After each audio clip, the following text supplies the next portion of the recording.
Tertúlia. Boa tarde a todos. Hoje, dia 3 de outubro de 2014. É uma sexta-feira. O verbete é de número 3164. Ele tem 7 páginas, 54 logias e 22 máximos. O tema, autossuperação da Robex, e foi elaborado pela especialidade autoconsciencioterapia. Quem redigiu o verbete é o neoverbetógrafo Wagner Straczini. O Wagner Straczini, ele é brasileiro, natural de Lucélia, São Paulo. Ele é formado em arquitetura e urbanismo, é graduado, em arquitetura e urbanismo e também em tecnologia de construções civis. Ele é especialista em gestão empresarial e projetos e é tenepsista desde 28 de abril de 2014. A autossuperação da Robex é o ato ou efeito de a consim, homem ou mulher, transpor, sobrelevar, vencer, ultrapassar e livrar-se da condição pessoal de amaurose multidimensional por intermédio do autodidatismo e reciclagens intraconscienciais, validadas pela autoexperimentação sadia. Na pensenologia, nós destacamos o holopensene pessoal da autossuperação da Robex, o holopensene da autoconsciencioterapia, o holopensene do autodidatismo, o holopensene do autodiscernimento quanto à realidade multidimensional, a autopensenização multidimensional, a agenda de autopensenização evolutiva, potencializando a linearidade da cognição. Na fatologia, nós destacamos a sobrelevação dos redutores do autodiscernimento, a auto-organização livre, a autossuperação do paradigma materialista, a autossuperação do restringimento excessivo da intrafisicalidade, a conquista da saída da robotização existencial, o autodidatismo evolutivo, a ultrapassagem do gargalo evolutivo, a desconstrução do monopólio da intrafisicalidade, o juízo crítico perante os acontecimentos cotidianos, a autoemancipação do determinismo mesológico, a autossuperação da massa impensante alienante, a autorrecim antimarasmologia, a evitação de agenda vazia antidesperticidade. Na parafatologia, a autovivência do estado vibracional profilático, a recuperação de cons, a autopercepção parapsíquica, o choque sadio da percepção da autorrealidade multidimensional, o atilamento da interação energética na vida cotidiana, a autocomprovação energossomática, a autocomprovação parapsíquica, a autocomprovação multidimensional e o destravamento parapsíquico da consciência. A gente chama a atenção que o detalhismo tem 14 máximos, o que caracteriza um padrão bem sofisticado, detalhado, do tema. E a gente chama a atenção na argumentologia do parágrafo recursos, sob a ótica da autoconsciencioterapia. O verbetógrafo ele destaca 28 recursos intra- ou extraconscienciais libertadores da robotização existencial. Na remissiologia, nós destacamos abertismo consciencial, autoconscientização multidimensional, autodestravamento, princípio da descrença e reversão existencial. A autovivência do princípio da descrença, condição prioritária para a consciência atingir a autossuperação da Robex, pode dinamizar a lucidez da evolução pessoal e grupal. Você atua escravizado ou escravizada à condição intrafísica sem atentar para a realidade multidimensional? Quais providências vem tomando no caso de identificar sinais de alerta sutis quanto à robotização em si e no outro? Na bibliografia específica, o autor contribui com 8 fontes de referência. Agora vamos ler aqui a mega-análise elaborada pela equipe de mega-análise Enciclosapiens, que é composta por Marilene Raganin, que está presente aqui, a Pilar Alegre, também presente, e a Socorro Frazão. A multidimensionalidade, multiexistencialidade, multiculturalismo, autopesquisa volicionina, autocura,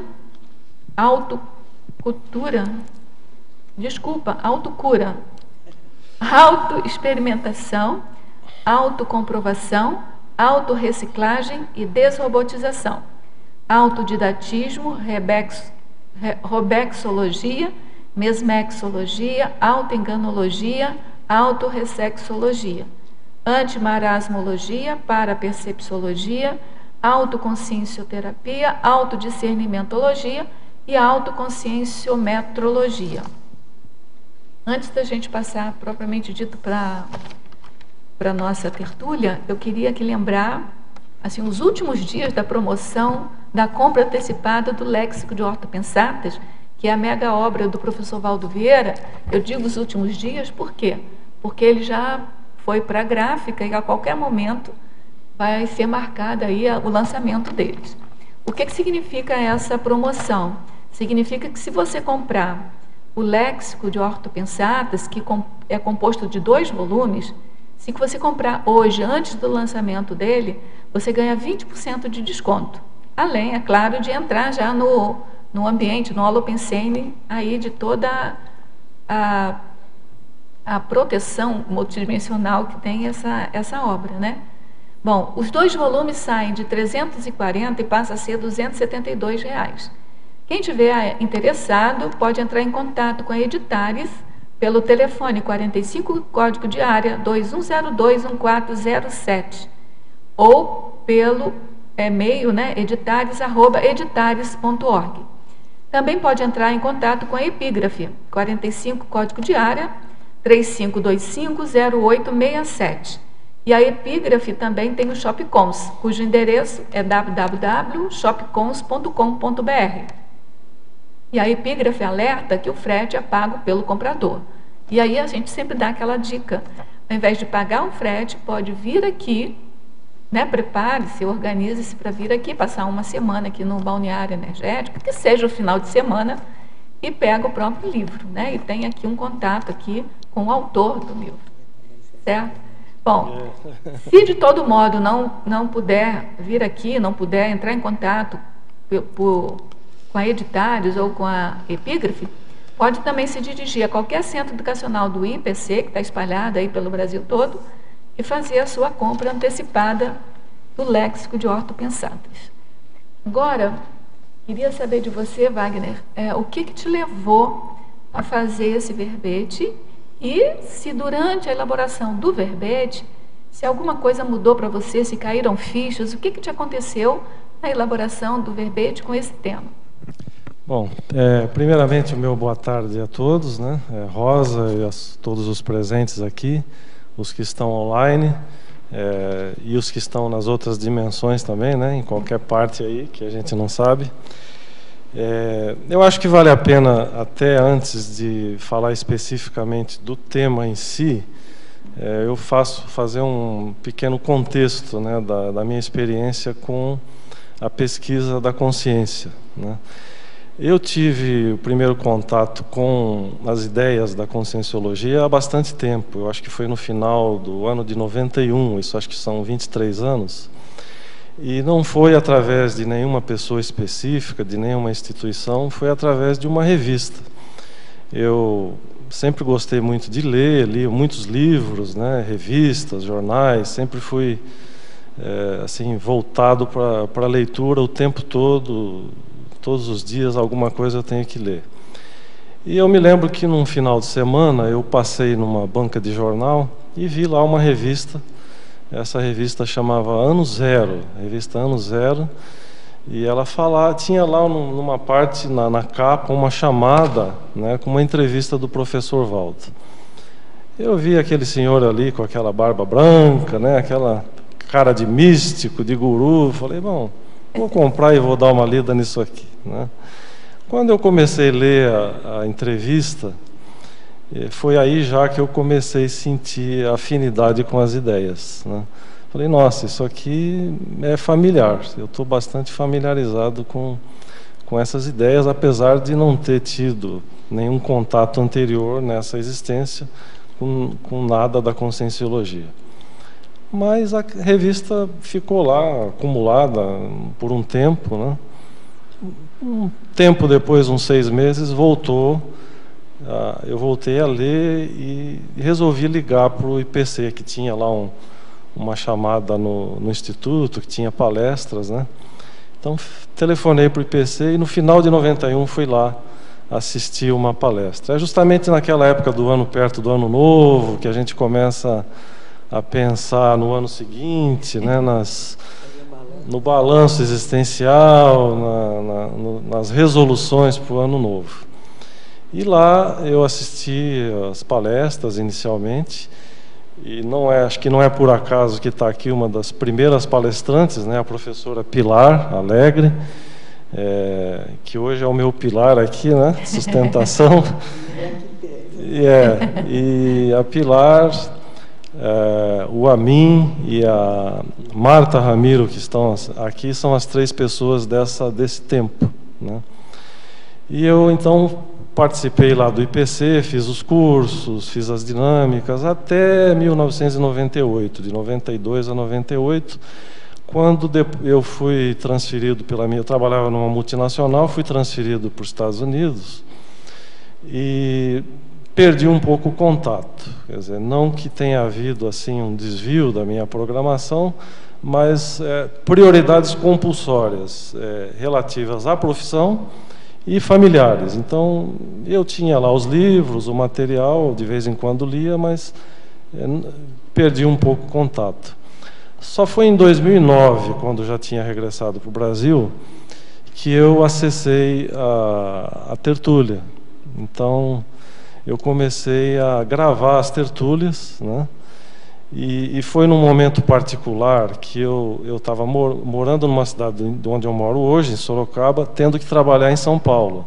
São 100 quilômetros de distância, mas o trânsito faz isso transformar em uma viagem de 2 horas de ida e 2 horas de volta. Então, o que eu fiz? Gravava as tertúlias, ouvi uma tertúlia na ida, uma tertúlia na volta. Aí foram quase 300 tertúlias ouvidas, né? Quando, agora, no final de 2013, eu comecei a escrever um livro sobre antidogmatismo das crenças, da ciência, antidogmatismo em geral, e uma pesquisa conscienciológica, pesquisas, na verdade, que eu fiz durante toda a minha vida. E aqui, numa dinâmica que nós tivemos do livro, dessa exposição que tem em janeiro, né, do livro aberto, que a gente coloca aí no corredor, abre o livro, muita gente veio me cutucar, né? Você não escreve um verbete, você está escrevendo o livro, já tem mais de 100 páginas escritas, o verbete, então tem aí uma forma especial de fazer, uma forma, né? Tem o curso da verbetografia. Então a coisa foi me empurrando assim, até que em fevereiro começava um curso, eu resolvi me inscrever. Então aí recebi muita ajuda, né, bastante ajuda da equipe, que eu sou bastante grato à equipe, né? E durante esse processo da escrita, realmente ocorrem assim os presentes invisíveis, né, o tema do verbete de antes de ontem. A gente realmente recebe aporte, que as coisas caem na mão, você começa a ler, começa a pesquisar, lê uma notícia, conversa com alguém, então os assuntos vão assim caindo na mão, né? E o tema multidimensionalidade foi uma coisa que eu sempre me interessei, e a robotização existencial, em algumas épocas da minha vida, eu vivi robotizado, principalmente quando eu estava assim num processo de trabalho, né, do workaholic, né, totalmente dedicado à empresa, e não prestava atenção nos alertas sutis, né? Então acho que é um pouco aí do contexto do verbete. Muito bem. Então, alfabetógrafo, professor Wagner. Estrangeirismologia, página 16, terceira linha. Quando que irá acontecer o tão sonhado turning point evolutivo da massa impensante? Olha, a massa impensante, existe aí esse conceito, né, da massa impensante, que são as pessoas que obedecem, vivem sem questionamento a críticas, né? Isso a gente vê muito no processo das crenças religiosas, em outras áreas também, mas as pessoas que aceitam as crenças e os dogmas, dogmas inclusive milenares, coisas que foram desenvolvidas na antiguidade, e continuam no processo de continuar acreditando nisso no mundo atual. Esse turning point, ele tem que acontecer primeiro pela imposição da vontade. A pessoa tem que querer, tem que impor a sua vontade, fazer a pesquisa, aquela pesquisa com abertismo, né, consciencial. Ela tem que estar aberta para aquilo que ela vai buscar e vai pesquisar. Se ela encontrar algo diferente daquilo dos valores que ela tem, ela ter a coragem de fazer as mudanças, mudar os paradigmas, né? Tá pronta para pelo menos abrir a hipótese de fazer essas mudanças. Tem uma perspectiva que o professor Valdo faz, não sei se é informado por alguma consciência, de que lá para 2078, 79, que a coisa vai começar a melhorar. E aí eu penso igual a reação de homeopatia, né? Vai piorar um pouco primeiro. Vai piorar para melhorar. A piora da melhora. Né? Então a reurbanização que a gente está sentindo, os reflexos da reurbanização que a gente está sentindo hoje é isso. É a piora da melhora. Eu acho que um ponto importante também eu acho que a gente nunca teve tanta informação, né? A era do século XXI, a quantidade e de informação que a gente tem hoje para fazer cotejo com os nossos valores é imensa. Então existem coisas que são insustentáveis. Então eu acho que com o tempo a informação, né, isso vai fazendo esse turning point. Continuando em estrangeirismologia, página 16, quinta linha. Como podemos melhorar o think out of the box da ilusão materialista que cisma em nos engolir? O thinking out of the box da ilusão materialista, né? A ilusão materialista, nós temos a visão da ciência convencional ou até o próprio materialismo, né? A nossa consciência, né, e para alguns ouvintes que não têm ainda a familiaridade com o termo consciência, que a gente pode até falar do termo anacrônico espírito, alma, ego, self, né? Ela não faz parte, ela não está encarnada propriamente dita. Nós ocupamos um veículo de manifestação consciencial, que é o corpo físico, que é restritivo, ele nos restringe muito, né? O corpo físico soma a realidade que nós vemos, né, as dimensões físicas, a visão quadridimensional, altura, largura, comprimento, mais o tempo e espaço, faz com que a gente pense que o que existe é isso, né? Essa que é a realidade e nada mais existe. Entretanto, se a gente começa a estudar, a perceber as sutilezas, né, de outras dimensões, nós sabemos que existem muito mais coisas, né? Então, essa consciência, ela tem que vir, esse turning point, esse thinking out of the box, pensar fora da caixinha, né? Sair fora mesmo dessa caixinha das 4 dimensões, né? Que existem outras dimensões. Então, Fatologia, página 17, final da 4ª linha, em plena época áurea dos Facebooks, da vida como a juventude pode realizar a libertação da escravidão das opiniões alheias. as opiniões alheias, né? Existem muito hoje os formadores de opinião, né? Então, os meios de comunicação, a televisão, rádio, internet, revistas, artigos, tudo aquilo que é publicado faz com que a gente possa, a partir do momento de pensar criticamente, de criticar aquilo que se lê e não simplesmente ser escravo dessas opiniões alheias. Infelizmente, nós temos, acho que no nosso país, outro dia eu li uma reportagem na revista Veja, que nós temos uma estimativa de um articulista, ele falava nos analfabetos funcionais, né? Dos 200 milhões de habitantes que nós temos, ele estima que 40 milhões de pessoas são analfabetos funcionais. Aquelas pessoas que sabem ler, escrever, assinam o nome, movimenta a conta bancária, o cartão no banco, mas ela não tem uma visão. Se ela lê um artigo, ela lê uma reportagem, ela não faz crítica, ela acaba sendo escrava daquela opinião alheia. Então, eu penso que a informação, o estudo e a mente aberta para a crítica é que vai fazer essa libertação. Na Fatologia, página 17, quarta linha de baixo para cima. Como podemos, dia a dia, ampliar nosso alcance da omnivisão na vigília física? O significado de omnivisão é a visão total, inteira, completa, né? Mas eu penso que mesmo restrito no soma, mesmo a consciência estando restrita, é um pouco do que eu falei agora. Ela tem que ter vontade de buscar o conhecimento, de buscar ler, se informar, né? Ter uma visão mais ampla para buscar essa visão do todo e não só uma visão pontual de alguma ideia específica.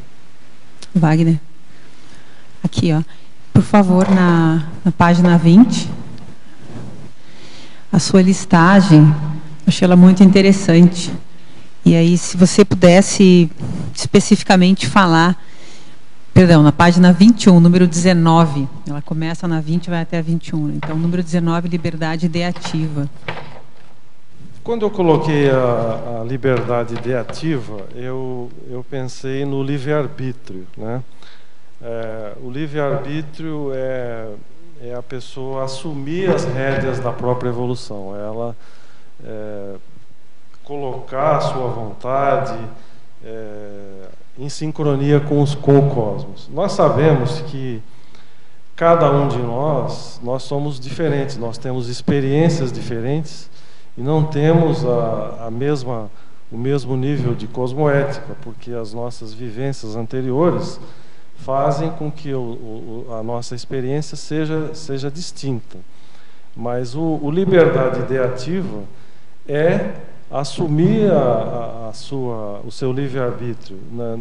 Se ver livre das imposições das ideias alheias com a sua própria vontade e com a colocação de ética, de cosmoética, né? De boa intenção. Uhum. E fazendo um link com o que você acabou de falar sobre os analfabetos funcionais, como você ajuda essas pessoas a adquirirem mais liberdade ideativa ou liberdade de manifestação, de expressão? Eu penso que seria a informação, né? Eu acho que nós não podemos...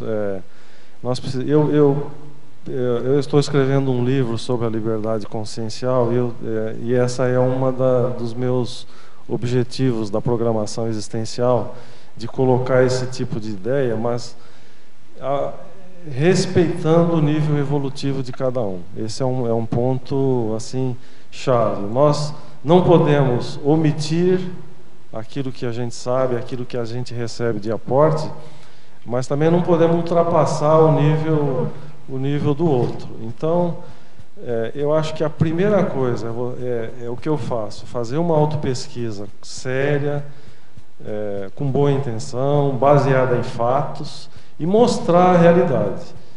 E a pessoa aí vai tomar a decisão se ela quer fazer alguma alteração ou não. Sim.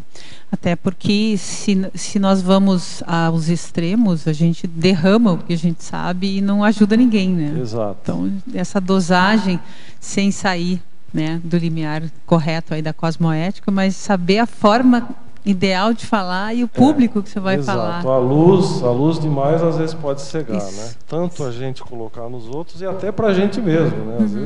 Às vezes nós também não estamos preparados para acessar certas realidades. Então, até onde a gente chega, vamos compartilhar esses achados, essa informação que a gente tem.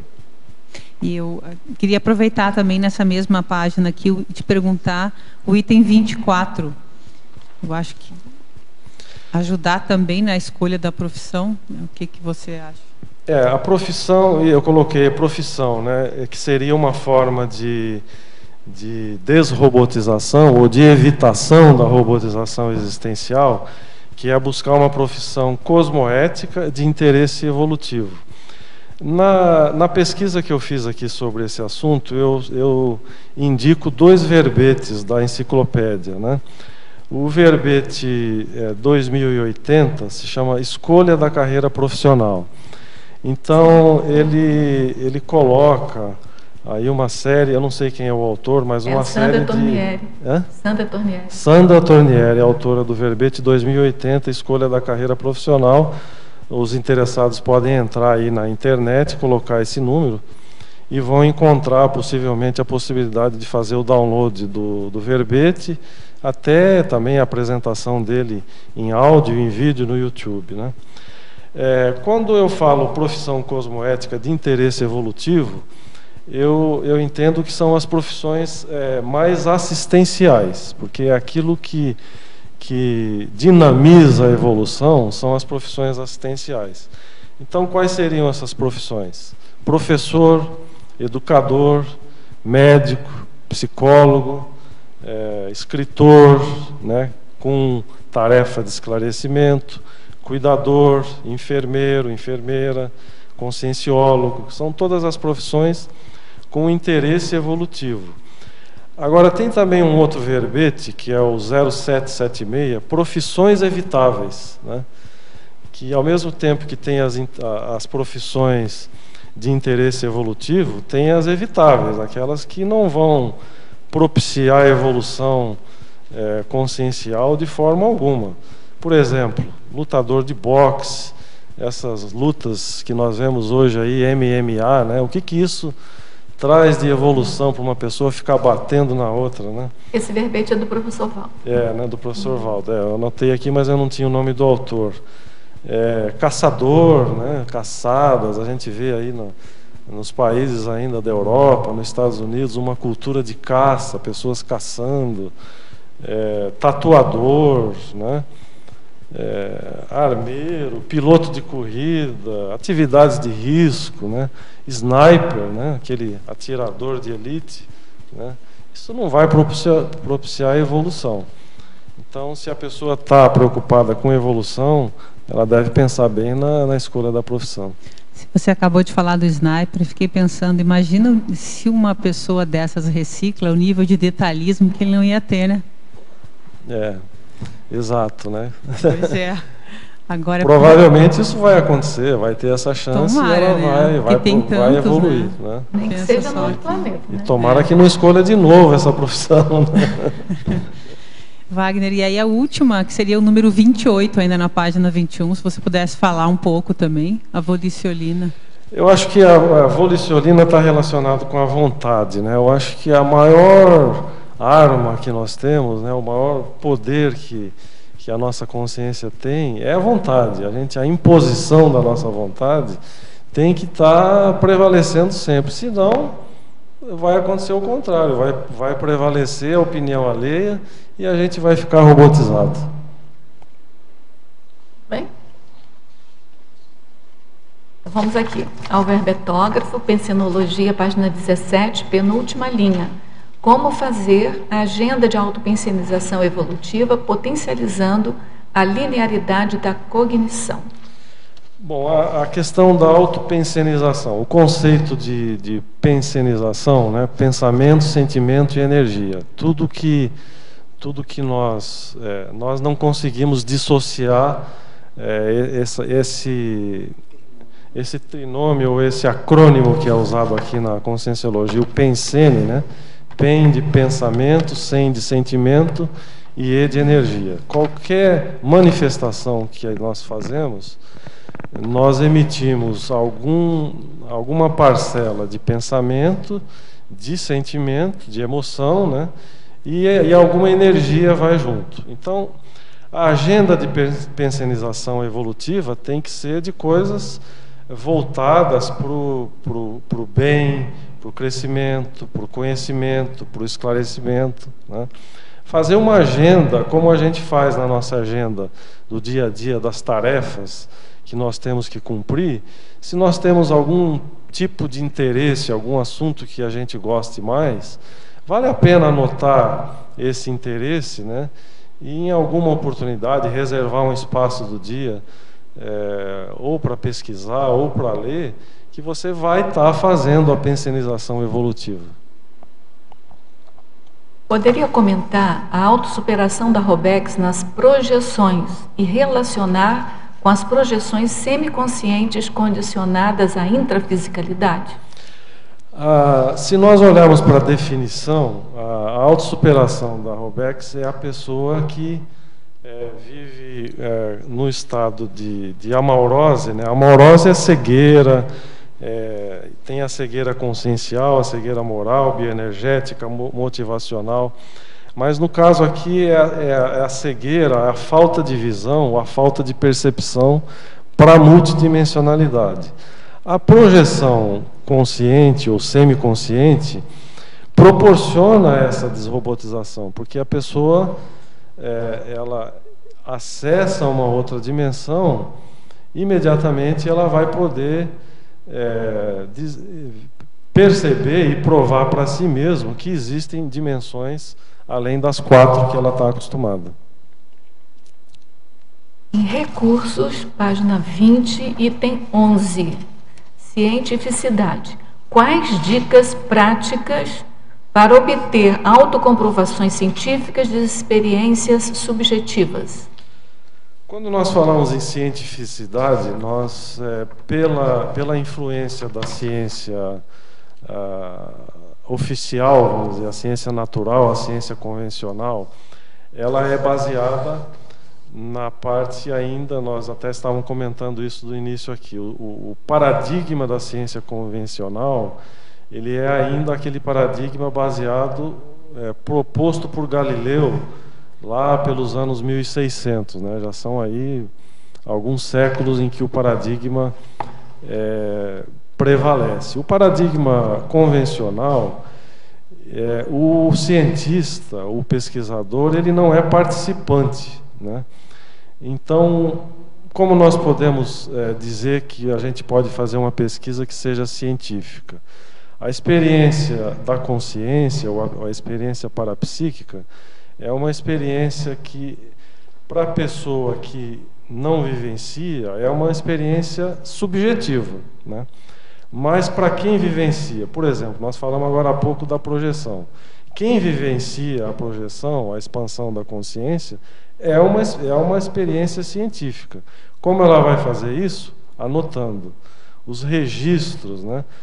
Ter um caderno de anotações, um caderno que ela pode chamar de pesquisa científica da própria consciência ou da autoconsciência, e ela vai fazendo os registros. Tudo aquilo que ela perceber que seja fora da quadridimensionalidade, ela vai anotando, e essas anotações, ela tem que continuar fazendo pesquisa, pode buscar até a própria ciência convencional para ampliar aquela visão daquilo que ela tem. E com isso, ela vai formando um corpo de pesquisas que ela pode chamar de pesquisa científica.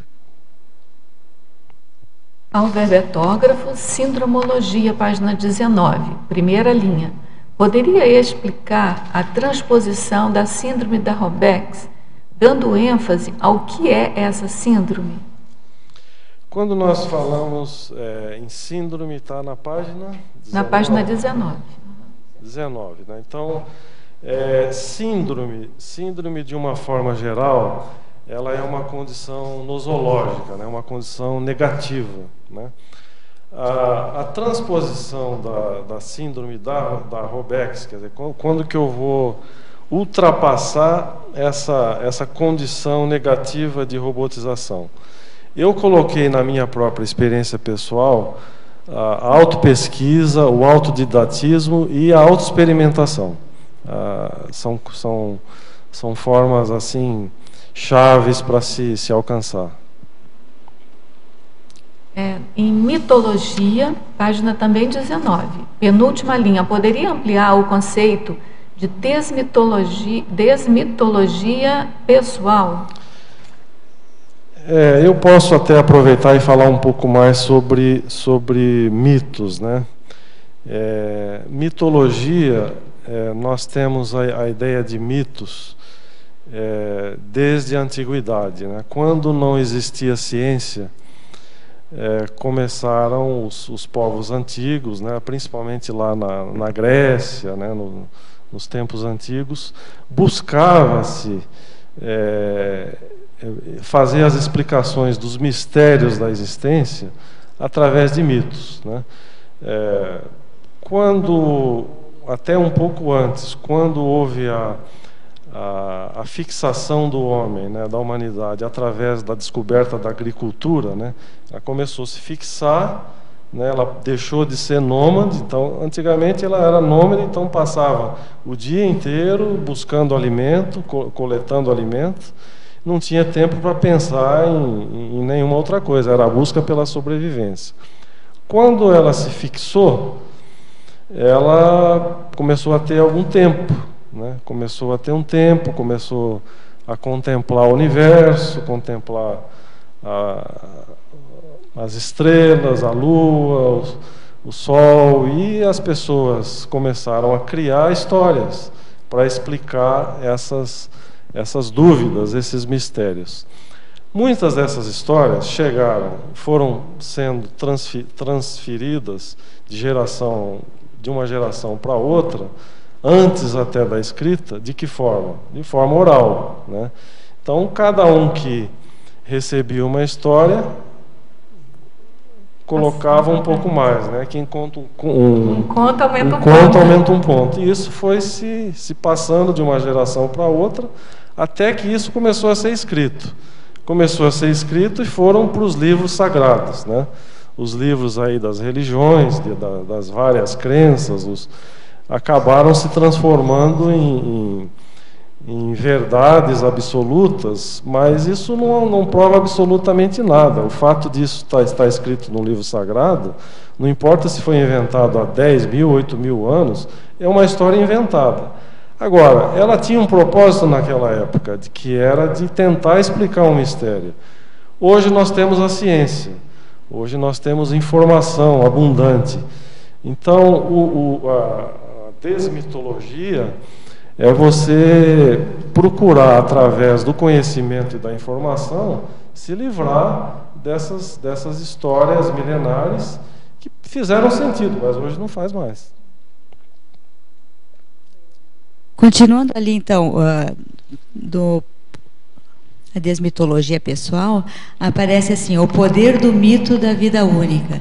E a gente conhece assim muitas pessoas que não abrem mão assim de ter essa crença de vida única. Pode ampliar esse conceito de poder?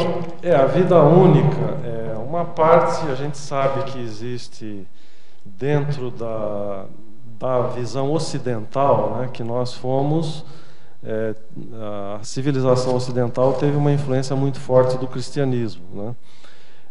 Primeiro do judaísmo, depois do cristianismo e o islamismo. E essas três religiões, elas abarcam aí em torno de 4 bilhões, segundo as pesquisas, né, aproximadamente 3,8, quase metade, vamos dizer metade da população mundial tem essa ideia da vida única, né?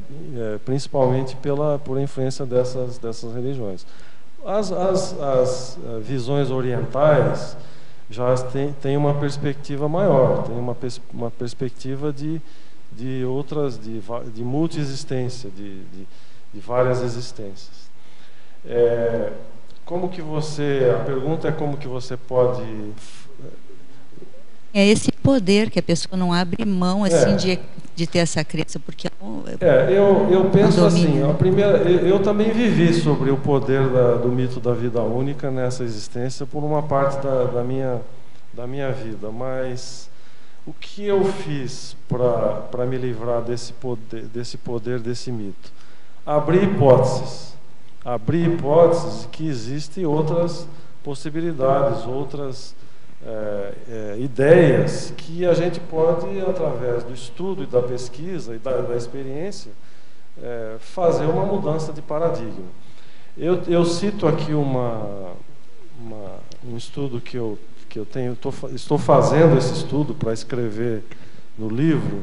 É um pesquisador norte-americano chamado Ian Stevenson. Esse pesquisador, ele é um psiquiatra canadense, ele foi radicado nos Estados Unidos. Ele fez uma pesquisa de mais de 40 anos, ele é um pioneiro nessa área. Ele pesquisou 3.000 casos de possibilidades de mais de uma existência, né? E o interessante do trabalho do Stevenson, ele já faleceu, mas ele deixou uma obra que é continuada hoje por um outro psiquiatra chamado Jim Tucker. As pessoas que tiverem interesse, né, podem pesquisar aí na internet, Ian Stevenson e Jim Tucker. São dois médicos psiquiatras, pessoas da ciência convencional, que abriram essa possibilidade de fazer as pesquisas. Agora, o interessante da pesquisa dele é que ele não fica falando de coisas que teve uma vida no Egito há 2.000 anos, coisas que não se pode comprovar. As pesquisas dele são de situações atuais, né? Fica se sabendo de uma situação, ele vai até o local, levanta, faz anotações, registra. Então ele publicou um livro chamado 20 casos, dos 3.000, ele separou 20 casos sugestivos.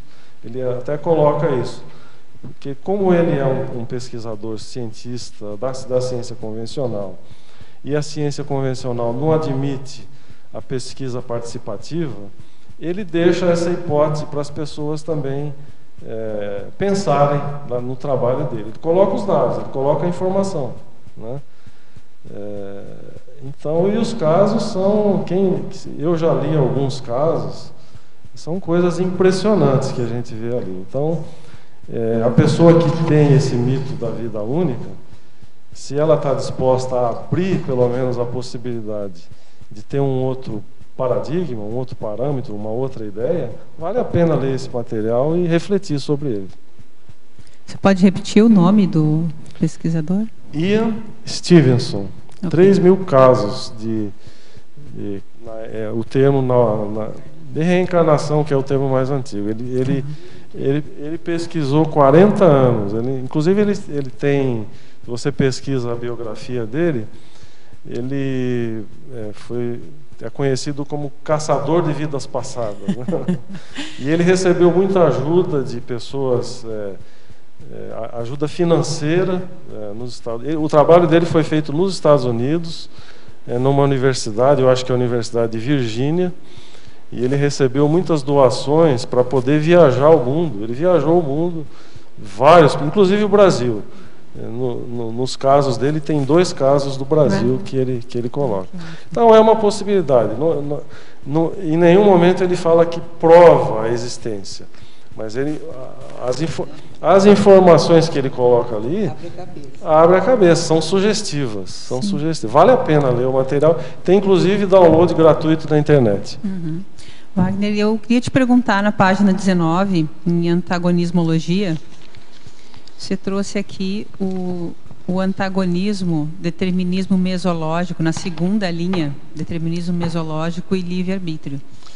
O antagonismo, quando a gente coloca aqui no verbete, nós estamos falando de conceitos opostos, né?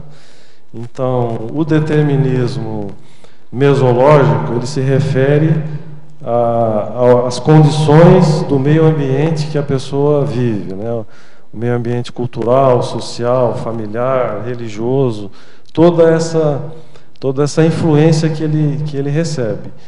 Isso pode levar a pessoa a viver robotizada. Ela recebeu aquilo, ela acha que aquilo é o verdadeiro e vive dentro de um processo toda a vida.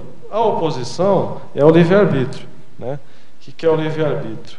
É a liberdade de escolha. Ele vai impor a sua escolha, a sua vontade, a sua pesquisa, as suas buscas, e vai vencer o determinismo. Então é o contrário. No primeiro, o contexto fala mais alto, e no segundo é a pessoa que se impõe sobre o contexto. Ok, obrigada. Tem um verbete, anotei aqui o verbete livre-arbítrio, né? Não sei se tem o verbete determinismo mesológico, mas tem o verbete livre-arbítrio, é o verbete 2390. É da Luimara Schmidt. Hã? Da Luimara, verbete. Deixa eu ver se tem alguma coisa. Tem um verbete chamado pressão mesológica nociva, algo assim. Então acho que pode fazer um estudo aí desses dois verbetes. Acho que é da professora Flora. Flora. Qual? Chama pressão mesológica nociva. Acho que é Flora. Acho que é esse o nome. Tudo bem? Professor Wagner, Fatologia, página 17, final da 4ª linha. Poderia comentar a libertação da escravidão das opiniões alheias? Então, acho que você falou, né? Acho que eu já falei. Mas né? Pode ampliar mais se você... É uma continuidade, as opiniões alheias. Então é aquilo que a gente estava falando agora há pouco. Vivemos num mundo de muitas influências, né? De mídia, de informação, bombardeio de informação, de formadores de opinião de todo o tempo, né?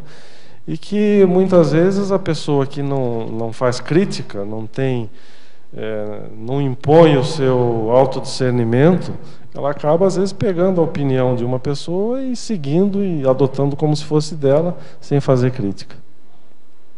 Em Parafatologia, página 17, 3ª linha, gostaria que comentasse a imposição da força da paragenética pessoal sobre a mesologia determinista.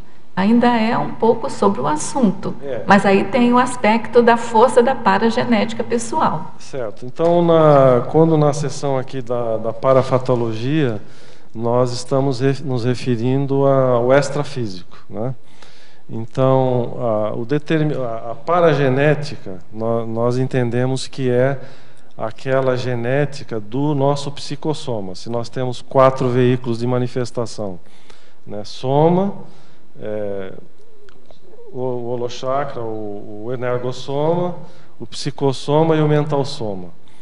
O corpo energético e o soma, eles são descartados com a desativação, eles são desativados. O psicossoma, que é o corpo emocional, ou a alma, o espírito, seja lá como seja em outras linhas de conhecimento. Esse registro do psicossoma é o que se mantém. Então é ele que traz todas as nossas vivências. Quando você está aqui na dimensão intrafísica, óbvio que há uma restrição, há um restringimento, quando há um restringimento para que a gente possa se renovar.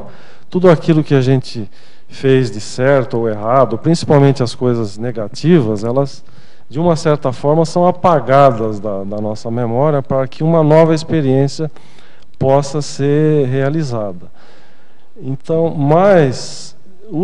então, se você vive dentro daquele determinismo social, cultural, familiar, religioso, sempre tem lá no fundo a sua paragenética, que ela tem que ser sempre mais forte, ela tem que se impor, né? Ou então, não, ou a pessoa vai se submeter, vai viver como um autômato, um robô existencial o resto da vida. A paragenética também se faz muito presente quando você tem uma genética, né, familiar. muito pesada, muito complicada, e você, pela sua própria herança, você sobrepõe aquela genética. Então, você vem com características diferentes do resto da família, então isso fica mais, às vezes fica mais visível, né? Aí eu fiquei pensando, enquanto você estava falando, que o próprio livre-arbítrio deve ser alguma coisa da paragenética, né? Porque como é que você se dá ao direito desse livre-arbítrio decidir por você mesmo e outras pessoas não? Isso deve estar reforçado pela paragenética da pessoa, sem né? dúvida, sem dúvida. Wagner, você vai passeando, né, pela história, pela mitologia, é uma beleza isso, né? Eu espero que venham outros, nós esperamos, né, Rosa, que venham outros verbetes. Mas assim, eu quero passear lá na minha casa agora contigo, tá? Então assim, ó, a página 18, a enumerologia. Eu quero falar sobre dois itens aí. Página 18, tá? A segunda linha da enumerologia. A existência da consciência assoberbada. Assim, Wagner, olha. Então, lá em casa, eu lavo a louça, eu ligo a máquina de lavar roupa, eu coloco o chuchu na panela para cozinhar, eu atendo o telefone, eu varro a cozinha, eu lavo aquela louça que ficou. Isso é um traço de consciência assoberbada? Isso é uma robexis? Isso não deixa de ser?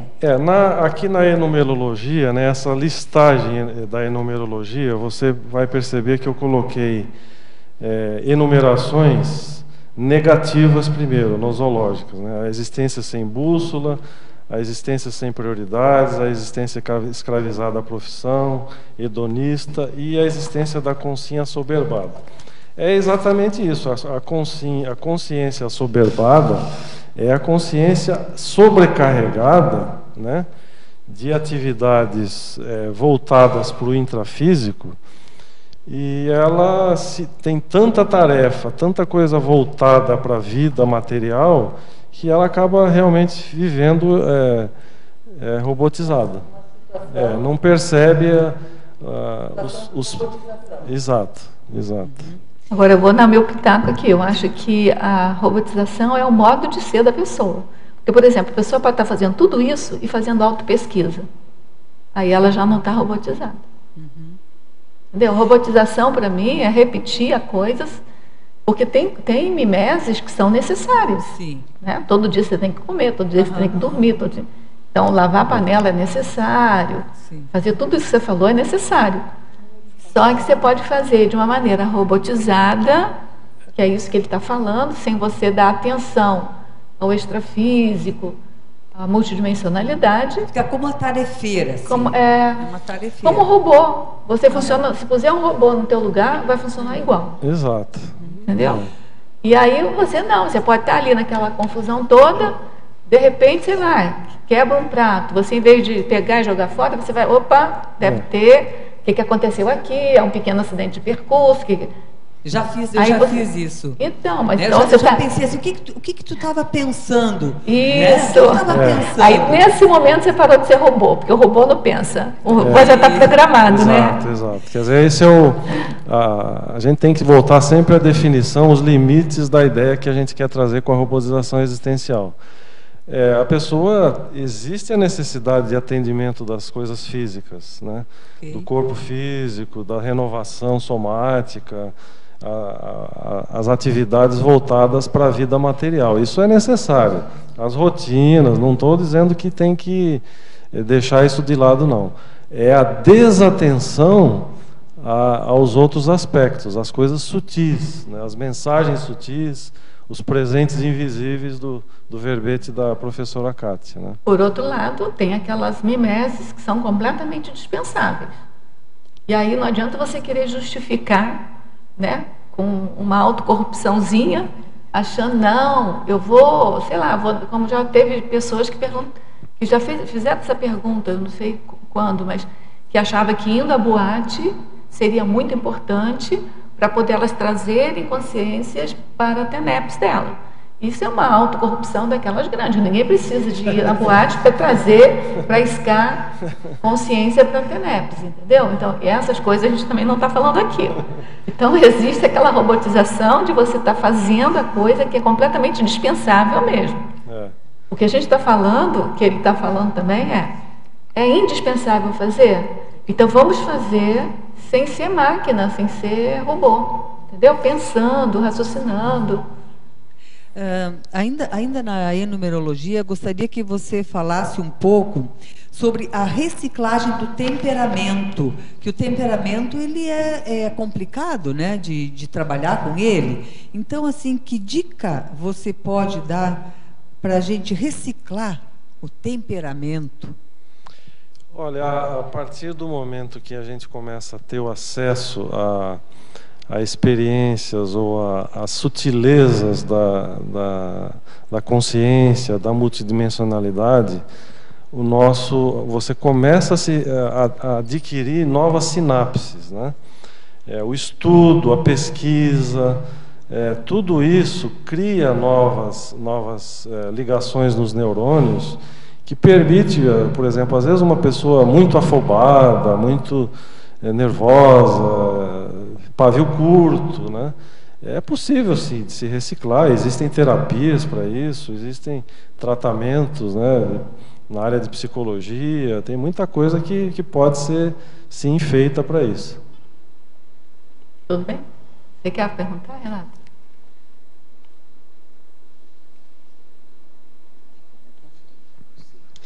Então, na verdade, eu queria até perguntar, tem ligação com a pergunta que ela fez ali da consciência assoberbada, né? Que ali na fatologia, na última linha, ele coloca assim, a evitação da agenda vazia, antidesperticidade, né? Então, eu fiquei pensando, assim, que eu percebo em mim, também muitas pessoas, né, no meu convívio, que é justamente o contrário, que é uma agenda super cheia, né, super... cheio de tarefas, no entanto, a pessoa não pensa em nada, né? Só está repetindo ali. Então, na verdade, era uma pergunta muito parecida com o que ela ia trazer. Essa questão assim da agenda, não a agenda vazia, mas a agenda sobrecarregada, aquela agenda que não tem espaço para pensar, aquela agenda que não tem espaço para a questão parapsíquica, né? A pessoa está sempre na operacionalidade, está sempre fazendo alguma coisa e não está prestando atenção nos aspectos parapsíquicos. Como que você vê essa questão aí da agenda sobrecarregada? Quando eu coloquei a agenda vazia, antidesperticidade, o que eu quero dizer com antidesperticidade o egoísmo, são os excessos, né? O egoísmo, o cifrão, né? A excessiva preocupação em ganhar dinheiro, em buscar prestígio, dogmatismo, risco-mania, são coisas que não vão contribuir para o despertamento. Você vai ficar mais embotado, mais robotizado. Tudo bem?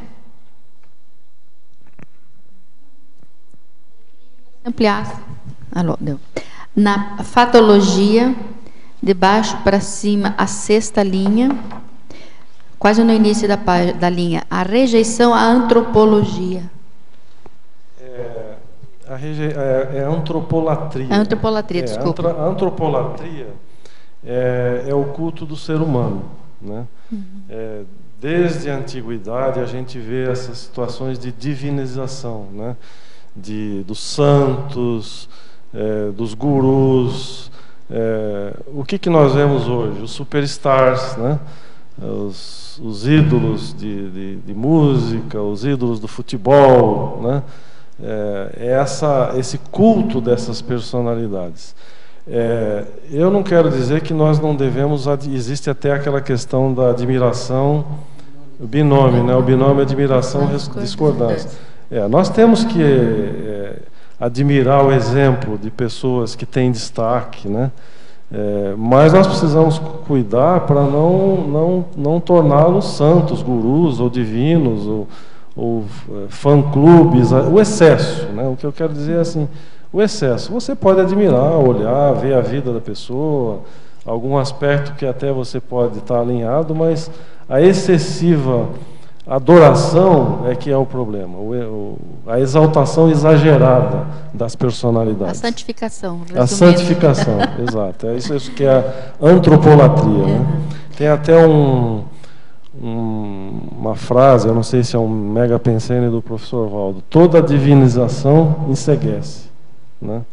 Toda divinização enceguece. Então está bem alinhado com a robotização, né? A cegueira. Né? E na parafatologia, na mesma página 17, de baixo para cima, a terceira linha, o autorresgate da procedência extrafísica. Qual é a relação que você fez com esse autorresgate e a robotização? Nós não somos daqui, nós não somos esse corpo. Né? A nossa consciência ocupa esse veículo de manifestação. Nós estamos aqui nesse planeta, nesse veículo, nessa dimensão, nos manifestando, né? Tendo a nossa experiência evolutiva. O resgate da nossa procedência extrafísica é você, por exemplo, através de uma experiência multidimensional, a projeção lúcida, você vai tomar consciência que você não é esse corpo, que a sua procedência é extrafísica, você vem de fora, não vem daqui, você não é isso aqui. Então, vamos assim, você dá um valor maior para essa procedência e com isso você vai sair da robotização intrafísica. Exato. Seria mais ou menos isso. Porque a valorização excessiva da intrafisicalidade é que traz a cegueira multidimensional. Tá, obrigada. Ao verbetógrafo, fatologia, página 17, primeira linha. Poderia explanar a sobrelevação dos redutores do autodiscernimento? Redutores do autodiscernimento. Eu tenho uma lista que quando eu escrevi essa acepção aqui, sobrelevação dos redutores do autodiscernimento, no tratado Homo Sapiens Pacíficos, existe uma lista de 100 itens, né? E eu anotei alguns aqui para servir de exemplo. O primeiro, o acriticismo, a falta de crítica, a assídia, a preguiça, né? A preguiça de pesquisar, de buscar, a autodesorganização, a bibliofobia, né? A falta de gosto pela leitura, o cansaço, a credulidade, o dogmatismo, tabagismo, álcool, neofobia, quer dizer, todas essas condições negativas em excesso, quer dizer, isso aqui reduz o discernimento, né?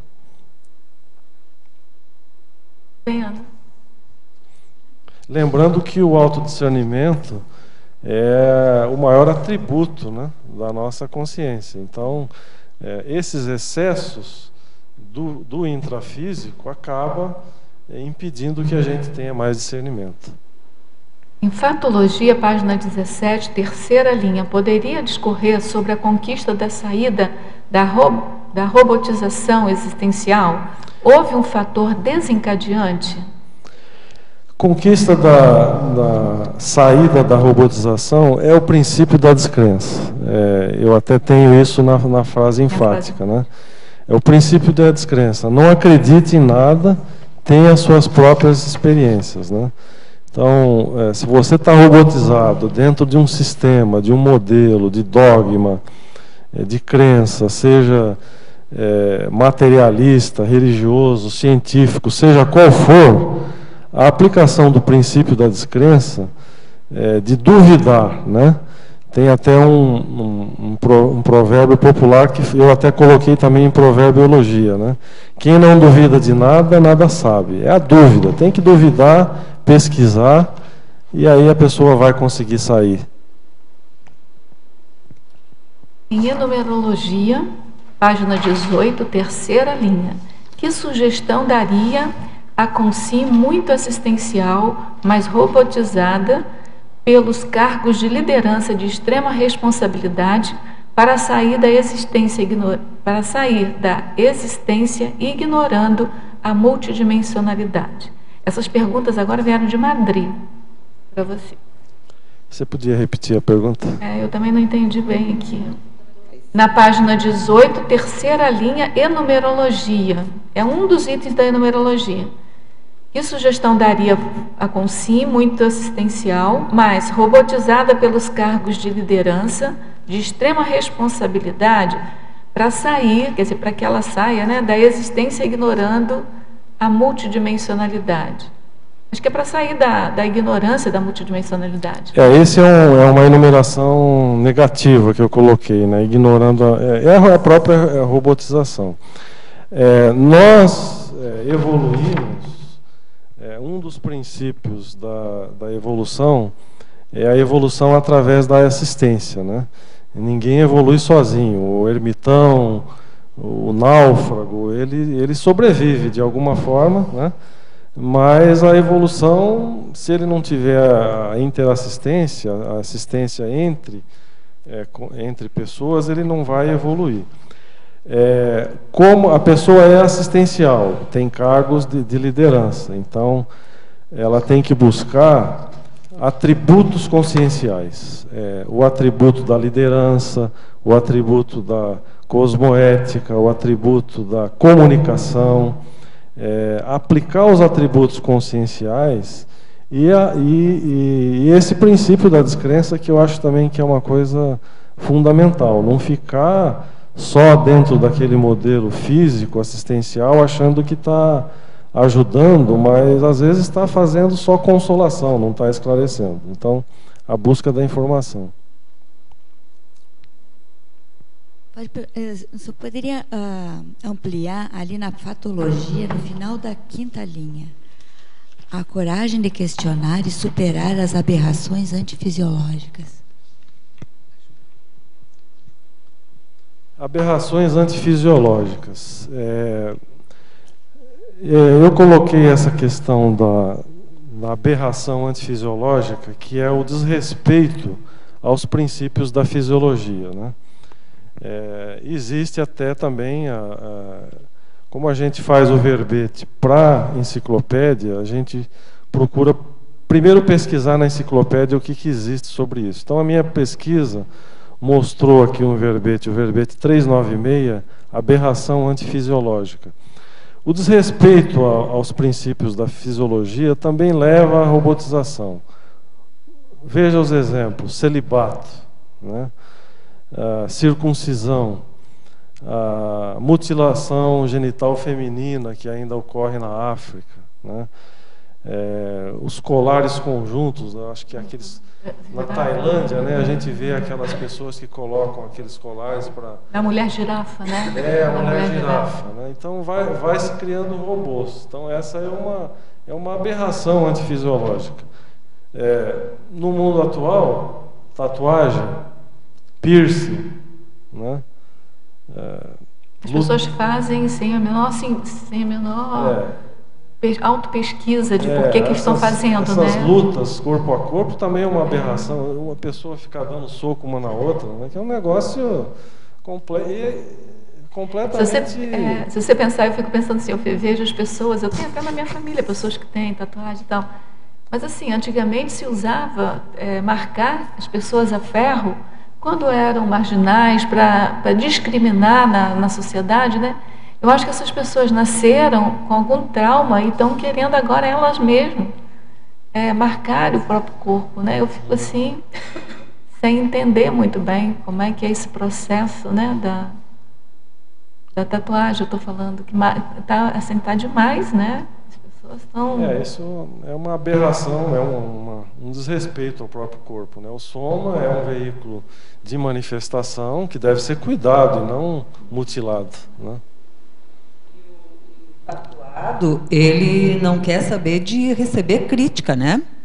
Ele não aceita a crítica. Então, em cima dessa palavra, eu gostaria, Wagner, que você comentasse um pouco a página 19, ali na metade da folha, fobiologia. Eu gostaria que você falasse um pouco sobre a da robotização, e também sobre a verponofobia, mas mais a segunda, por favor. Anticríticofobia, qual é a outra? Isso. Qual é a outra? Verponofobia, que vem antes dela. É a primeira palavra aí. A verponofobia, ok. Então, quando nós estamos falando aqui, né, em fobiologia, a logia anterior é a filiologia, né? São as duas logias opostas, opositivas, né? A filiologia é a predileção e a fobiologia são as quisilas, as aversões, né? É difícil receber crítica, né? A pessoa tem a autocrítica, ela até pode fazer a autocrítica, mas a heterocrítica, receber crítica não é uma coisa muito simples. Até outro dia eu estava ouvindo aqui um verbete de uma professora de Portugal, e ela falava que lá na cultura de Portugal, acho que o verbete é aceitação cosmovisiológica, né? E ela dizia que fazer crítica é como se ofender uma pessoa. Então, lá na cultura lá da região onde ela vivia, qualquer crítica é vista como uma ofensa, né? E de uma certa forma, como nós temos aí a influência portuguesa, ninguém gosta, né? Ninguém gosta de receber crítica. Então, eu mesmo, às vezes, não sou reativo à crítica, né? Então, me coloco nessa condição também. Não estou aqui para só falar que eu sou santo, não.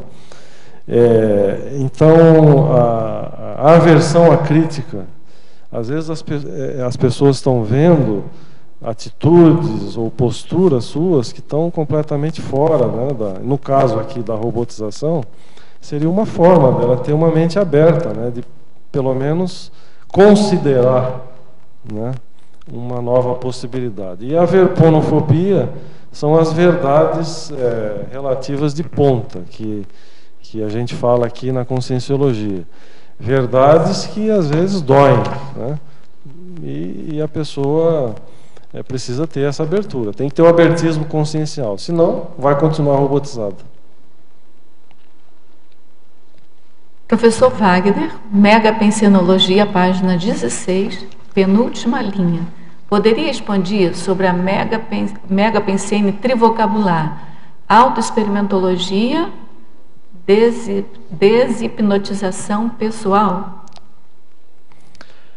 Olha, uma coisa é você fazer estudo, fazer pesquisa, ter um conhecimento intelectual, mental, né, e chegar àquela conclusão.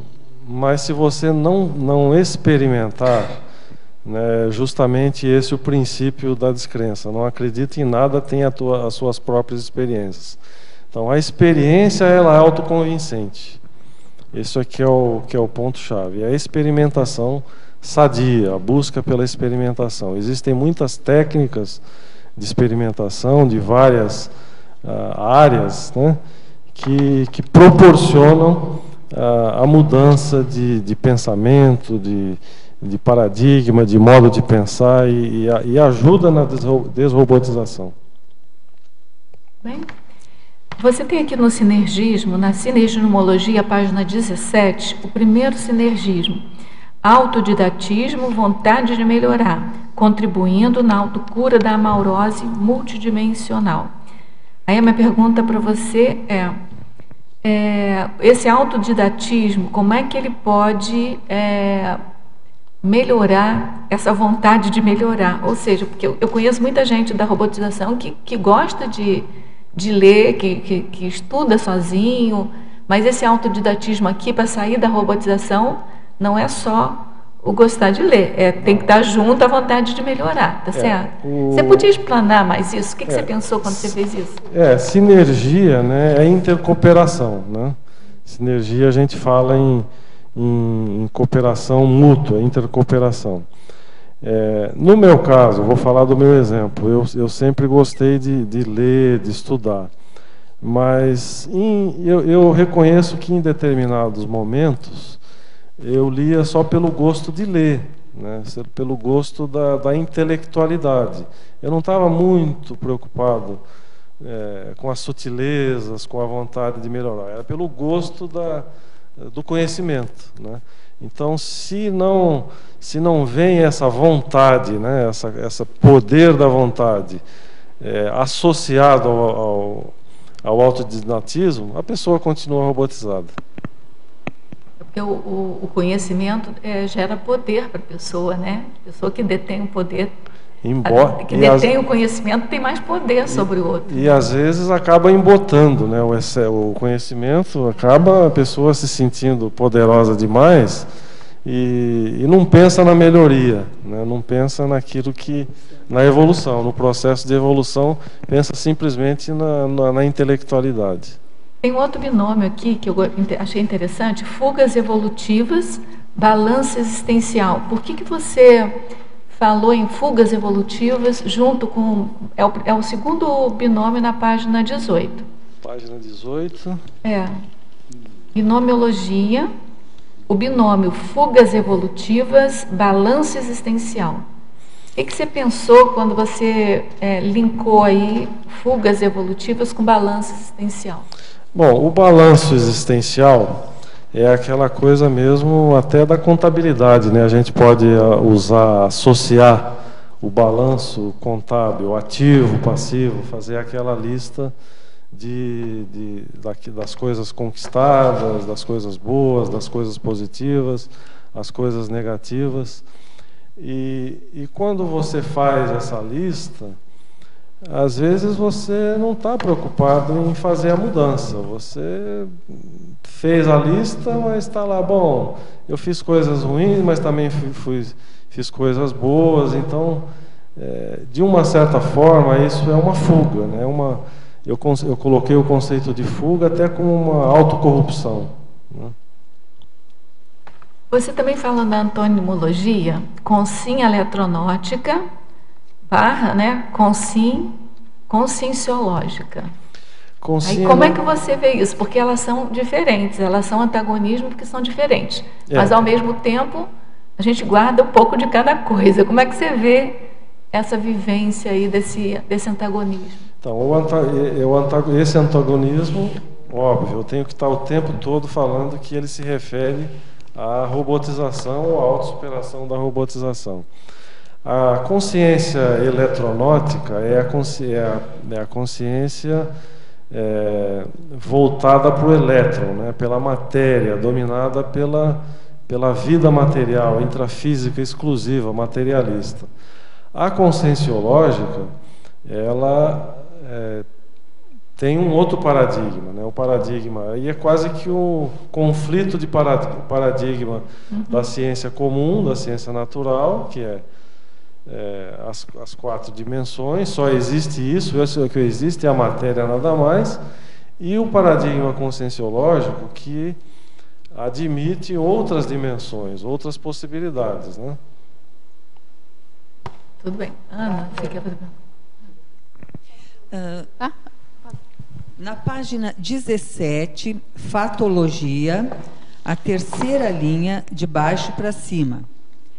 A autolibertação da vida intrafísica quadrimensional.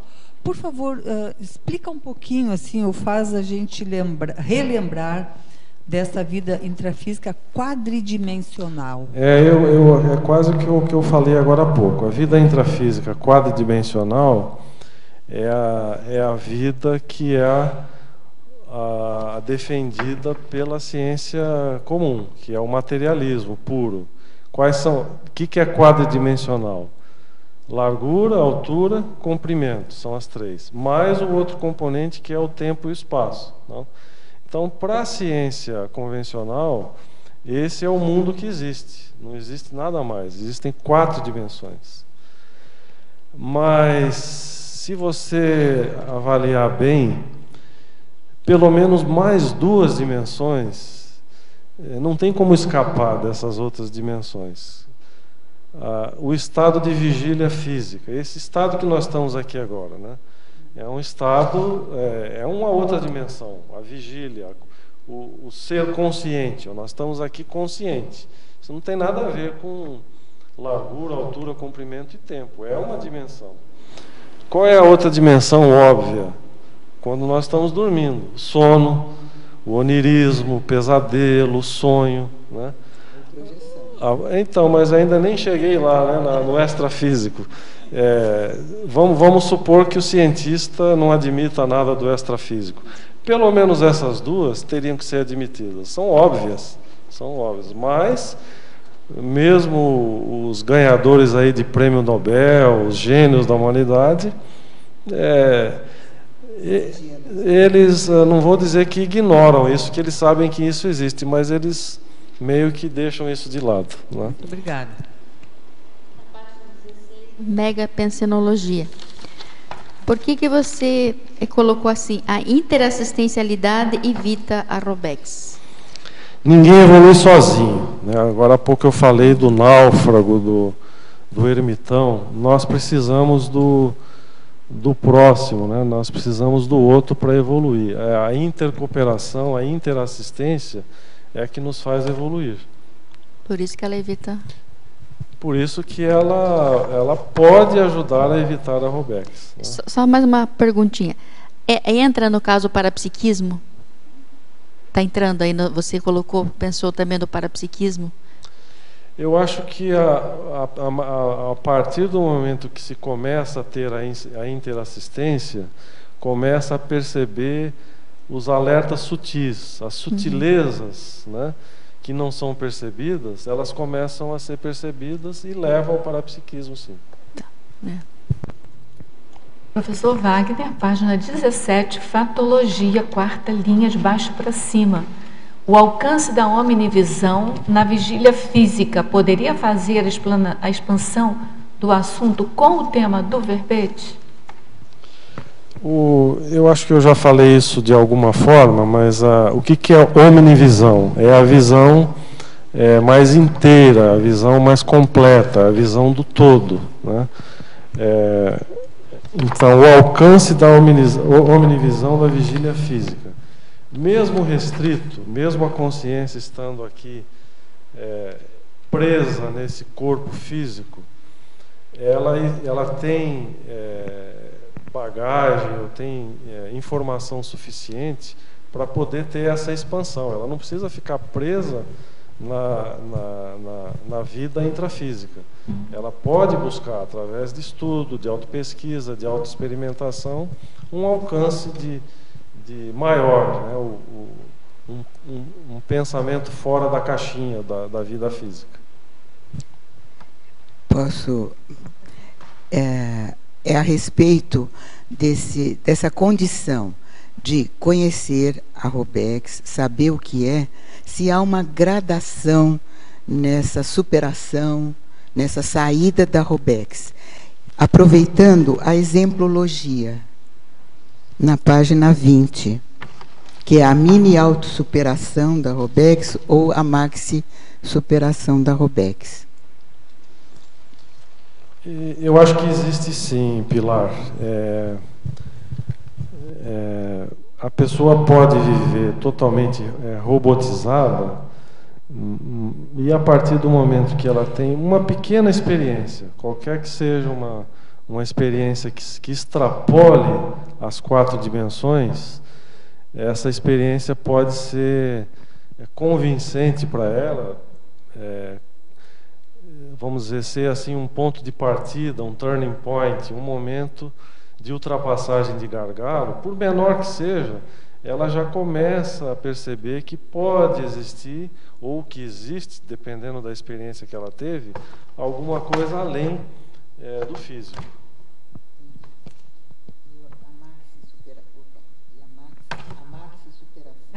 Como é que você vê essa transposição do Megatrafar?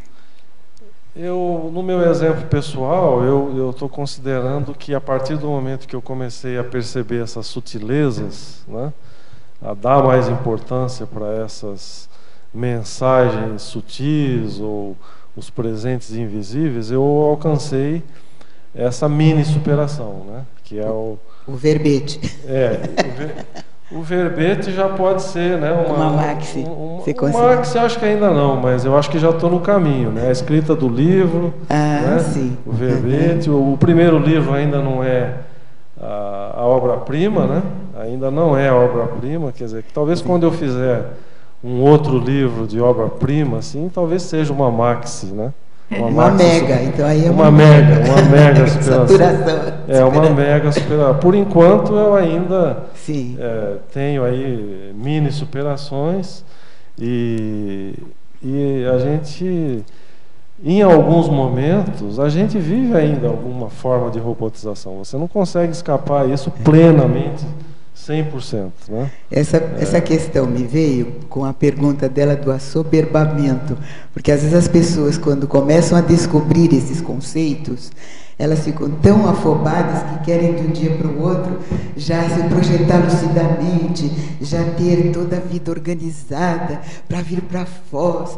Então, isso me veio porque então há uma gradação, que a pessoa, à medida que ela desperta, né, dessa Robex, ela pode ir se planejando e evitar assim muitos atropelos ou assoberbamentos, né, desnecessários. Até porque, como nós já falamos antes, o nível evolutivo varia de pessoa para pessoa. Sim. Então não adianta querer ter excesso de luz, né? Mas aceitar esse nível. Aceitar o seu nível, né? Aceitar em parte. Aceitar, né? Sem aceitar, né? Aceitar. Sem acomodar. Sem acomodar. Senão vai robotizar novamente. Obrigada. Então, em relação a isso, você tem uma teoria aqui, que a teoria está na página 18, na teoriologia. A teoria do descarte do automatismo pensênico. Aí eu fiquei pensando, assim, alguns pensênios automáticos que você tem. Eu pensei assim no devaneio, por exemplo, é uma coisa que pode estar encaixada aqui, né? No automatismo pensênico. Porque, de repente, quando você se depara, se dá conta, você já está devaneando. Então, aquilo vem com automatismo. E aí a minha pergunta para você você conhece alguma técnica, ou você fez alguma técnica para sair desse automatismo pensênico? Primeiro, você já se deparou com esse automatismo pensênico? Tem alguma técnica específica que possa ajudar a gente? Eu não apliquei nenhuma técnica específica sobre o automatismo pensênico. Eu coloquei essa ideia aqui como dentro de uma pesquisa, né? Mas existem muitas técnicas dentro da conscienciologia que permitem modificações de pensamento, né, de reflexões, né?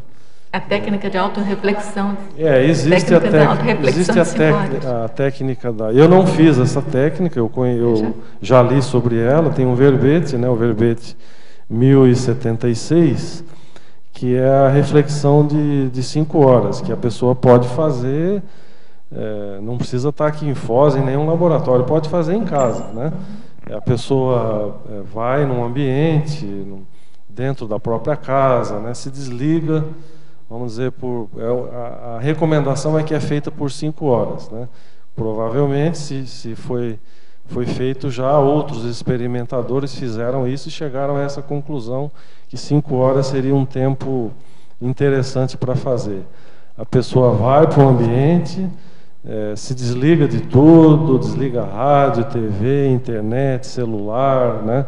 Combina com os familiares para não ser perturbado, e ela vai fazer uma reflexão, seria até como se fosse uma meditação holofilosófica, né? Algo, né? Não é bem a meditação, não. Eu já fiz essa técnica, é muito interessante. Você leva um tema bem complicado. Leva um tema e vai refletir sobre ele. Você tem muitas inspirações, tem muita atividade. Isso pode até contribuir nesse descarte desse automatismo pensênico. Pode ser uma...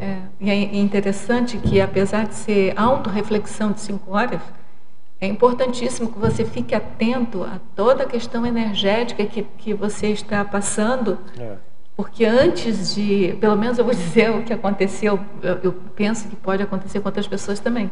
Antes de você passar, propriamente dito, para refletir sobre o assunto, tema desse seu laboratório, você passa por uma reciclagem energética, sabe? Por por exemplo, tem EVs espontâneos, tem movimentação de chakras espontâneos, até liberar toda a sua... até chegar numa homeostasia um pouco melhor, né, holossomática, para aí você ter uma liberdade pensênica um pouco maior para fazer a autorreflexão sobre o tema objetivo da sua atividade ali.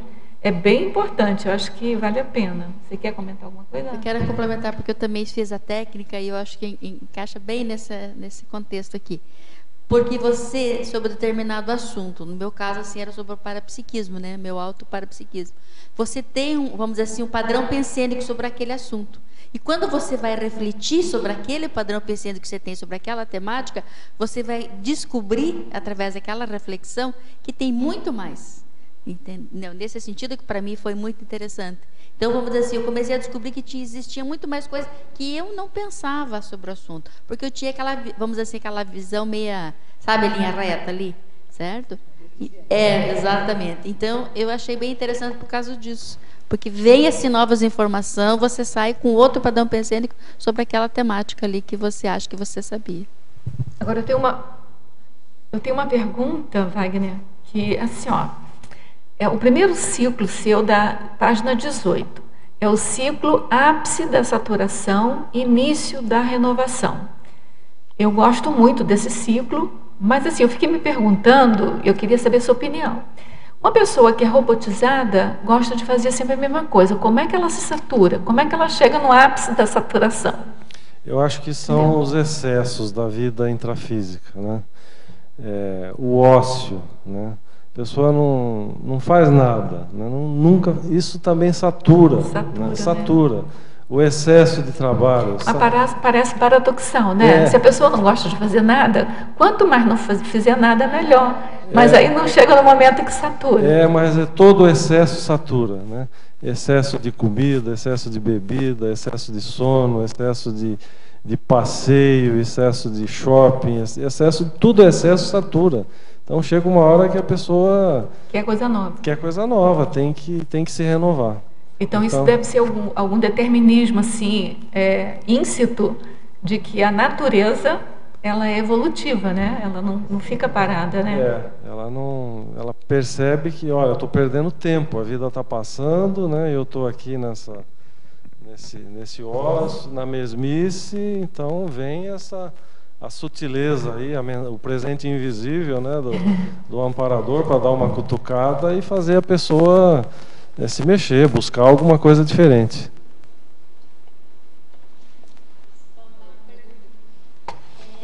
Sabe aquela pessoa que você vê, nível assistencial, colocando foco na assistência. Sabe aquela pessoa que ela está robotizada e você sabe que você tem o limite. Como que na tua pesquisa, vamos dizer assim, voltando para o foco da assistência, você vai dar você sabe que ultrapassou aquele limite ali e você vai fazer assistência para ela sair da robotização. Isso, vai. Mas você vai ter que dosar, né? Porque a assistência, né, é complicadinho. E você vai para tirar ela da robotização que ela está. Olha, eu acho que a minha atitude, por exemplo, com a escrita o meu trabalho de escrita, que eu entendo que seja um trabalho da minha programação existencial plena, né, daqui para frente, que é através da escrita. Seja através do verbete, seja através de livro, artigos ou até palestras, coisas desse tipo. A preocupação de não querer convencer ninguém. Eu acho que esse é um ponto importante. Isso é o que a gente tem sofrido durante séculos e milênios, né? Fazer a cabeça. Eu até coloco na bibliografia algumas anotações do livro da Mabel, as manipulações conscienciais. O quanto a gente é manipulado, o quanto a gente é levado a sistemas de dogmas, crenças e valores, ideias alheias.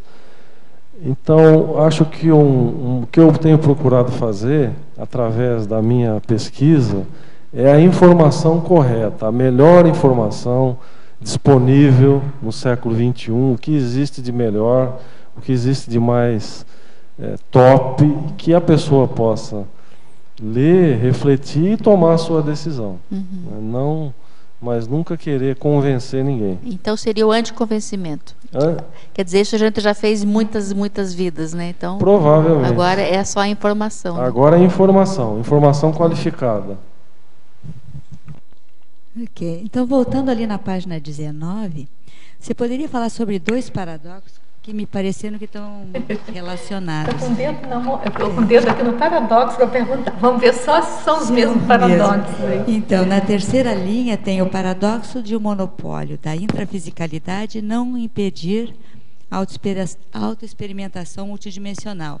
E depois tem o outro paradoxo da autoexperimentação da transcendência da vida intrafísica poder não libertar a consim da Robexis. Quando eu coloquei aqui os paradoxos, quase todos, eu fiz essa lista de vários paradoxos, mas a minha inspiração para escrever o paradoxo veio aqui do livro da professora Malo, A Síndrome do Estrangeiro, né? Na página 83, ela fala da síndrome do estrangeiro, no livro todo, óbvio, mas aqui na página 83 ela fala do paradoxo da evolução. O que é esse paradoxo da evolução? É o fato da consciência, né, a alma, o espírito, seja lá como que chamam aí, de uma existência milenar, né, conviver com um soma, com um corpo físico tão frágil, né, que vai ser descartável. Então é um paradoxo que essa consciência fica restrita, mas não impede, né? Não impede que ela tenha a experiência multidimensional se ela prestar atenção.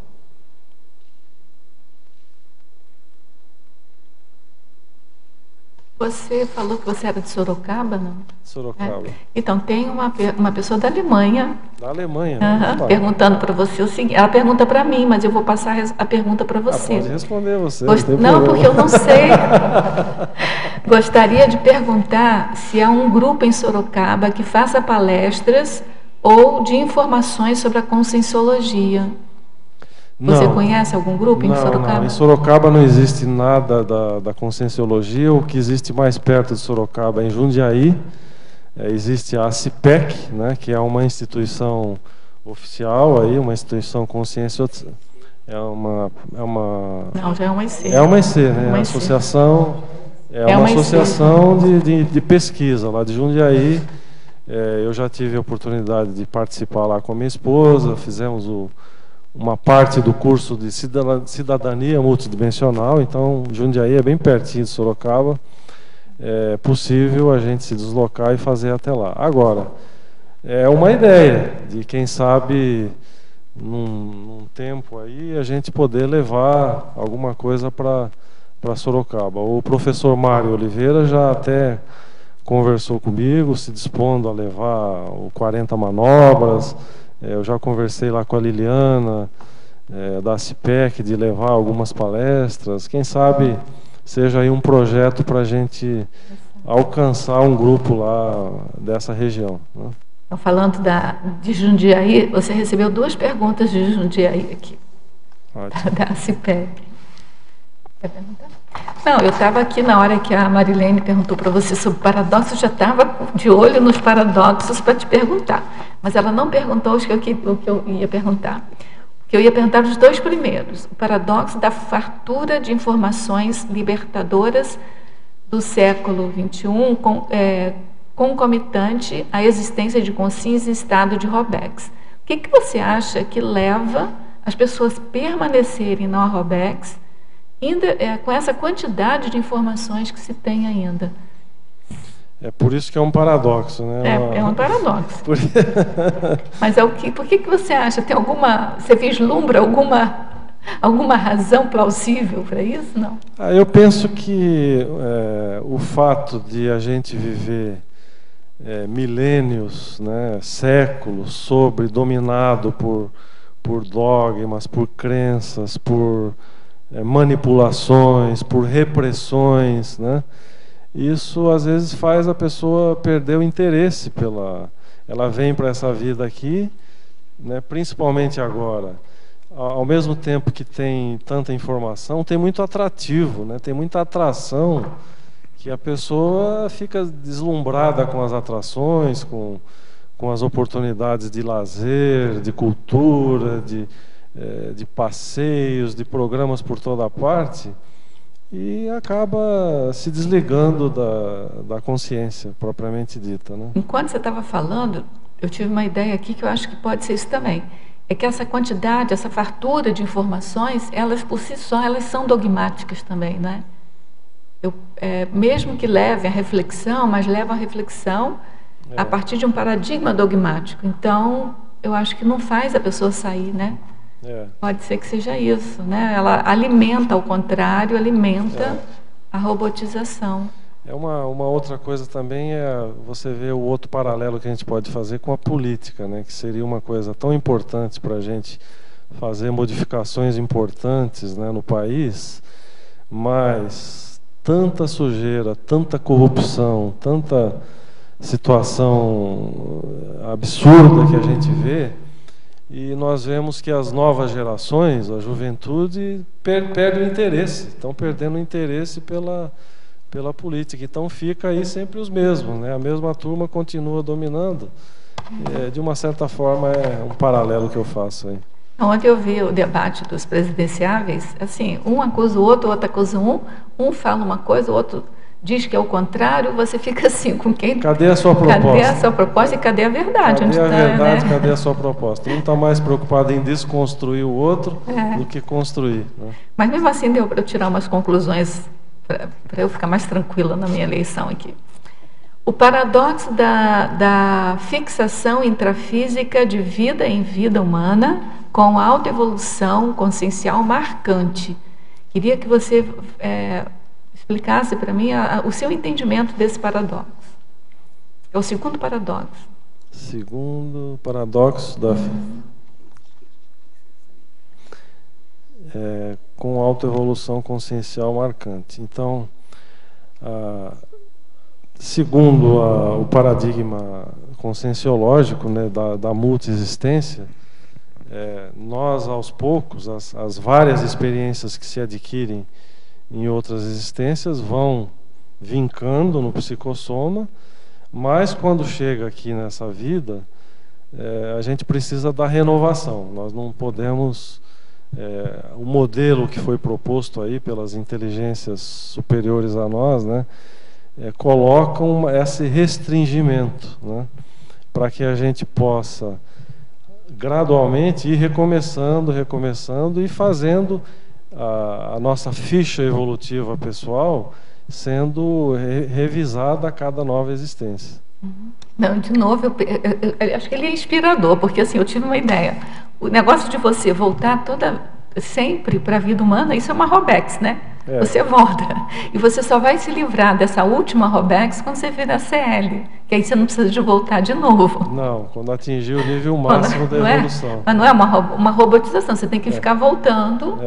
Né? Por outro lado, enquanto você está no período aqui intrafísico, é quando você consegue sair dessa Robex. Então é uma Robex entre aspas, né? Você tem que ficar voltando, fazendo a mesma coisa, sem ser a mesma coisa. É como se fosse uma espiral, né? Porque cada vida humana, a ideia é que seja um pouco melhor. Não é isso? Isso. Agora vamos ver aqui, ó, está quase no finalzinho do seu tempo. Eu queria que você falasse um pouco da sua frase enfática. Tem 1 minuto e meio assim para falar. Igual o debate de ontem, você tem 1 minuto e meio para falar. Não, a autovivência do princípio da descrença, condição prioritária para a consciência atingir a autossuperação da Robex, pode dinamizar a lucidez da evolução pessoal e grupal. O pode aí, quer dizer, ele está como assim, não é uma certeza absoluta, né? É uma possibilidade, é um primeiro passo da robotização, é o não acreditar, mas não é um não acreditar cético, pessimista, né? Eu não acredito e fim de papo, fica por isso mesmo, não tem evolução nenhuma. Se a pessoa duvida, mas vai fazer pesquisa, vai fazer autoexperimentação, vai buscar ampliação do conhecimento, isso mexe com o grupo. Quer dizer, é inevitável isso, não mexe só com ela, mexe com o grupo. Quer dizer, o exemplarismo pessoal e as reciclagens existenciais e intraconscienciais que ela faz impactam. Eu coloquei o pode porque não é uma garantia que isso vai acontecer, mas é uma possibilidade, como possibilidade, que possibilita. A superação tende, né? A autossuperação da Robex tende a dinamizar. Exato. É uma tendência, é uma possibilidade, é uma abertura de hipótese para que isso ocorra. Bom, nosso tempo terminou. A gente continuaria conversando sobre esse tema por muito tempo ainda. Sobre o Robex, sem Robex. Sem Robex, sem robotização. Sem robotização. Com organização, mas sem robotização. Isso.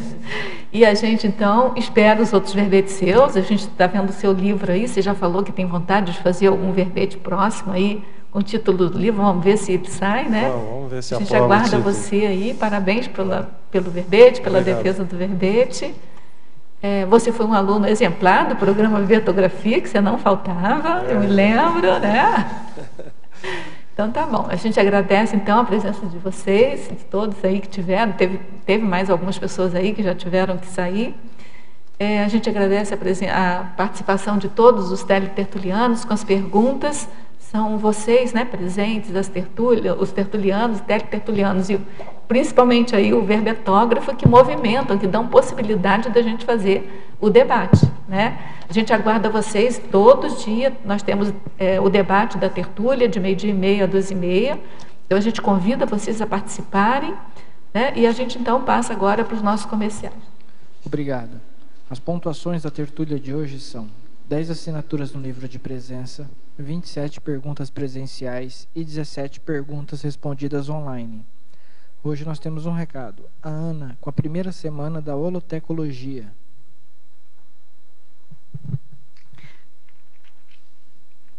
Boa tarde a todos. Eu estou aqui para convidá-los para a primeira semana da holotecologia em Foz do Iguaçu, Paraná. De 24 a 26 de outubro, o curso Holotecologia e Cosmovisiologia. Destaques das conferências: Zéfiro e a Paraelencologia, Holoteca Repositório da Cultura Parapsíquica, Bibliografia Internacional da Conscienciologia, Astronomia, Ciência Retrocognitiva. 27 a 31 de outubro, 5 oficinas com temas de trabalho na holoteca, como doações, taxologia e arqueologia, entre outros. De 1º a 2 de novembro, curso de qualificação de holotecários. Abordará temas como acervos de livros e de livros raros, taxologia, acervo digital, expografia, arquivologia, transição de holoteca para o megacentro cultural. Os valores: será o curso de R$100 com direito a ganhar um Homo sapiens Reurbanizados ou um Pacífico. Qual o objetivo da semana? O objetivo desse evento é a da sensibilização conscienciológica, no sentido de ampliar o conhecimento dos intermissivistas da CCCI quanto à importância do megacentro cultural. Holoteca como porta de acesso ao intermissivista de vários lugares do mundo. As inscrições serão feitas através do CIAEC pelo telefone 45-3525-2652. Obrigada. Para amanhã, teremos o verbete Reciclagem da Profissão, especialidade Autocoerenciologia, com o verbetógrafo Ailton Maia. Obrigado e boa tarde a todos.